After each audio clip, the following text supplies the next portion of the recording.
আসসালামু আলাইকুম, আশা করি সবাই ভালো আছেন। একটা রেসিপি নিয়ে আসছি হলাম আপনাদের মাঝখানে। এই স্ন্যাক্সটা থাকলে বিকালের নাস্তায় আশা করি 1 কাপ চায়ের সাথে আর কিছুই লাগবে না। তো এটার জন্য আমি ফার্স্টে ময়দা নিয়ে নিলাম 2 কাপ, প্রয়োজন মতো বা স্বাদ মতো লবণ, 3 চামচ মতো তেল, সয়াবিন তেলটাই দিব, দিয়ে নর্মাল টেম্পারেচারে থাকা পানি দিয়ে খুব ভালো করে অল্প অল্প করে পানিটা মিক্স করবো। ডো একটা নরম ডো করবো, যেটা আমরা রুটি পরোটার ক্ষেত্রে হয় তার চেয়ে একটু নরমই হবে, একটু নরম হবে। তারপর আমি এই ডোটা 10 মিনিটের জন্য রেস্টে রেখে দিব ঢাকনা দিয়ে। তো ঢাকনা দিয়ে রাখার আগে অবশ্যই একটু উপরে তেল দিয়ে দিবেন, হালকা একটু মতে, তারপর ঢাকনা দিয়ে রাখবেন 10 মিনিটের জন্য। এই ফাঁকে আমি অন্য একটা কাজ করে দেখাচ্ছি।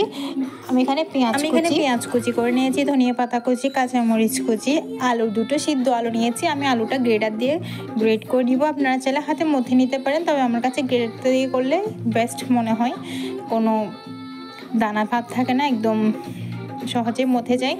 তো এটা এক প্রকার মানে সরষের তেল ছাড়া আলু ভর্তা বলতে পারেন। আপনার চাইলে এখানে শুকনো মরিচ অ্যাড করতে পারেন। এরপর আমি এখানে মাখার জন্য অল্প একটু হলুদ, অল্প একটু মরিচ গুঁড়ো আর স্বাদ মতো লবণ দিয়ে সুন্দর করে আলু ভর্তার মতো করে মথে নিব। এটা এক পাশে রেখে আমি সাইডে রেখে দিয়ে আগে যে ডোটা আমি রেডি করে রেখেছি ডোটা নিব। ডোটা দেখুন একদম সফট হয়ে গেছে। তো নর্মালি যেভাবে আমরা রুটি বানাই ওইভাবে এটা বানিয়ে নিব। একটু পাতলা করে বানাতে হবে আর অনেকটা বড় করে। তো এবার যে আলু ভর্তাটা আমি রেডি করে রেখেছি ওটা এখানে পাতলা করে বিছিয়ে দিব, খুব বেশি একেবারে দিয়ে দিবেন না। তো এটা আমি এখানে পুর হিসাবে ব্যবহার করতেছি।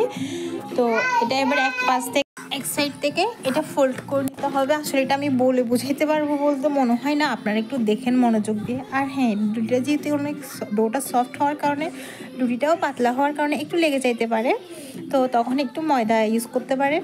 তো ঠিক এভাবে করে নেবেন রাউন্ড করে। এরপরে আপনারা আপনাদের পছন্দ অনুযায়ী শেপ করে কেটে নিতে পারেন কিংবা এভাবে। তো এই পর্যায়ে আপনারা এটা ফ্রিজে নিয়ে ডিপ ফ্রিজে রেখে দিয়ে 1 ঘন্টা পর ফ্রোজেন করে রেখে দিতে পারেন, কিন্তু আমি রাখবো না। আমি আপনাকে ভেজে দেখাচ্ছি। তেলটা গরম হয়ে আসলে, আমি খুব বেশি তেলটা গরম করে দিবেন না, মানে কিছুটা গরম হয়ে আসলে, মিডিয়াম হলে আসলে তখনই দিয়ে একটু সময় নিয়ে উল্টে পাল্টে ভেজে নেবেন ব্রাউন কালার করে। দেখুন একদম রেডি। সসের সাথে অনেক মজা লাগবে বিকালের নাস্তায়।